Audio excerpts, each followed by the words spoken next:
Hi everyone, it's Mr. M here checking in with you again. It is, I think, Wednesday, April 1st.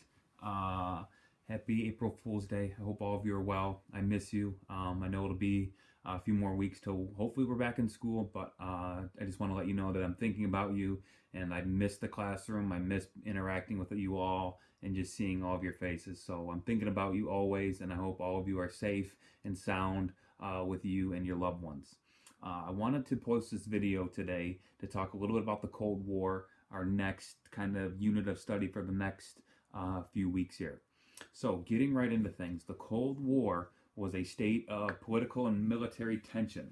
I don't really like to use the word war because there was no direct um, fighting between the Soviet Union and the United States. The Cold War began right after World War II in 1945.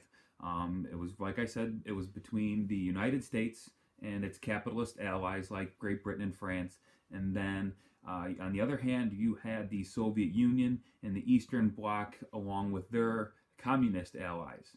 So the United States and their allies were pro-capitalism and pro-democracy. So the United States followed a policy of containment. And this containment strategy was keeping communism from spreading to any existing countries and around the world, whether it be Cuba or Korea or Vietnam or China. The United States and its allies wanted to stop the spread of communism. So this policy meant that the United States would support any nation facing external or internal threat, uh, meaning like a communist threat. And that'll be seen here in just a few days when we look at Vietnam and look at the Soviet-Afghan War and the Korean War. On the other hand, with the Eastern Bloc or Eastern European countries, you have the USSR and the Warsaw Pact. The Warsaw Pact and the USSR is like NATO and the United States. They're both military alliances that agree to help each other out in case anyone is attacked or under a threat from an opposing allied country. So the USSR or the Soviet Union wanted to promote communism. Their goal was to spread their ideas to other countries, whether that be in Eastern Europe, Cuba, Vietnam, Korea, or wherever communism could be spread. So the promotion of communism was a strategy of expanding communism outside of its existing boundaries. This policy meant that the Soviet Union would support any nation facing external or internal aggression from the United States and the Western Bloc. So the Cold War will last from 1945, following World War II, all the way up until 1991. So just fairly recently did the Cold War end. So on one hand, you had NATO. NATO was formed in 1949, and as I said earlier, it was a military alliance between the United States, Canada, Great Britain, and France. Okay, this alliance, all the countries agreed to protect one another if any of them were attacked. So they supported democracy and capitalism, and I hope that you looked at the notes that I posted today, kind of breaking down the sides of the Cold War here. On the other hand, you had the Warsaw Pact. This was a response to the NATO alliance. So the Warsaw Pact was the USSR's kind of military pact with satellite states. And that is a term you'll hear throughout the course of the unit, satellite states. And what these are, they're kind of like puppet states, I like to think of them as. So when I think of like a puppet, I think of a puppeteer, and they're being kind of controlled and manipulated by someone else. And this is exactly what was happening in Eastern Europe specifically. The Soviet Union created a boundary between itself and the Western capitalist democracy countries. This is called a buffer zone.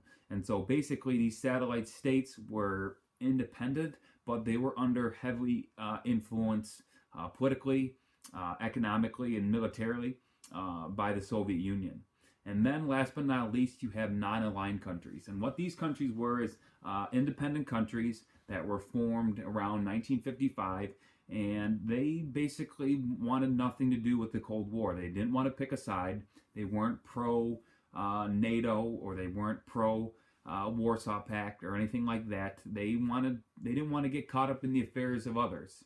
It's kind of like the United States pre World War I and pre World War II. All right, they're non-aligned. They're not sided with any one party or group of alliances during this time. And so, major countries that you want to think of that are non-aligned would be countries like Egypt, India, and Ghana, located in West Africa. So hopefully there's just a little introduction to the Cold War, and we'll get into more about the Cold War later this week and next week. But getting to a few things, I wanted to say how proud I am of some of you. Some of you have received emails from me, and we've kind of chatted back and forth. And you've asked me, okay, what assignments do I owe? Or Mr. M, hey, I'm sorry I haven't been turning in assignments. That's okay. Sometimes I know there are more important things than global studies, but it's imperative that you get into a routine. I was just talking to a student today that wakes up every morning and kind of gets his work done out of the way as soon as possible. And find something that works best for you. For me, I wake up around 7:30, have my breakfast, and then I'm right to my laptop posting assignments and things like that. So I want to get into a routine and make sure I stay focused with that routine on a daily basis. I wanted to say that I posted on Google Classroom today, and I was serious about it. I'm in desperate need of a haircut here, and I would love to have all of you guys be caught up with your assignments, whether that be Edpuzzle videos or quizzes or your exit tickets that I posted today. And your thesis statements. I've been really happy to see that some of you are still working on those and kind of crafting those. I'm serious about the haircut. I have clippers here.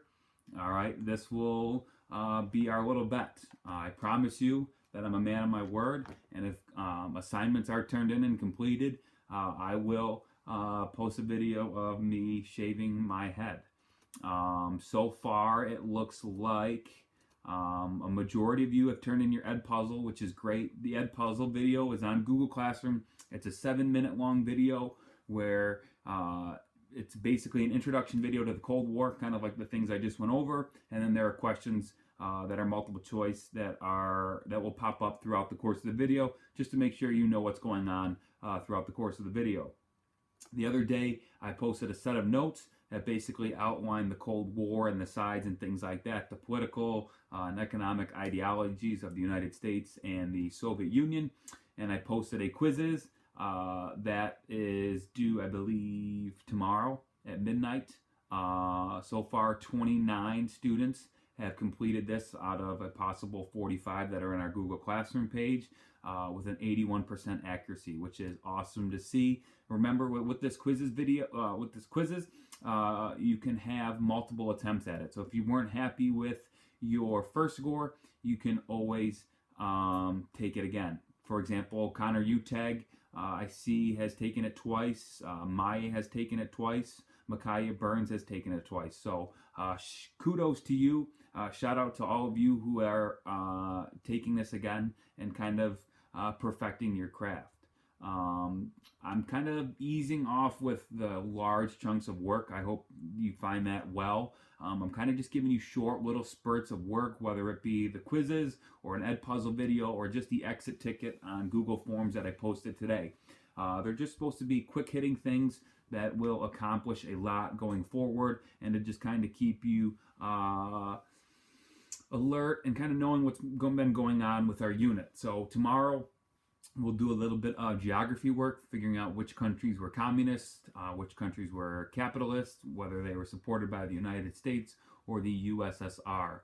As always, please feel free to reach out to me. My email, cmulcahy@brocktoncse.org. You can post on Google Classroom. Many of you have been great about reaching out to me and telling me about what's been going on in your lives, or if you need help with work or want me to look at any assignments, I'm more than happy to do so. I hope all of you are well. As I stated earlier today, that I've been binge watching Parks and Recs on Netflix. 7 seasons, 24-ish episodes in a season, so that's been keeping me busy. We just had a kitten. We just adopted a kitten who is sleeping right now. So my life's been pretty busy. I'm becoming a cat dad, which has been phenomenal. Although I don't get much sleep as I used to, but it is a blessing, and I wouldn't trade Noah for the world. I miss you guys. Please let me know how you're doing. I can't wait to see you, and best of luck along the way. Remember to get your assignments done. All right, and I will have a date with Destiny here in a few days. All right, I miss you guys. Talk to you soon. See ya.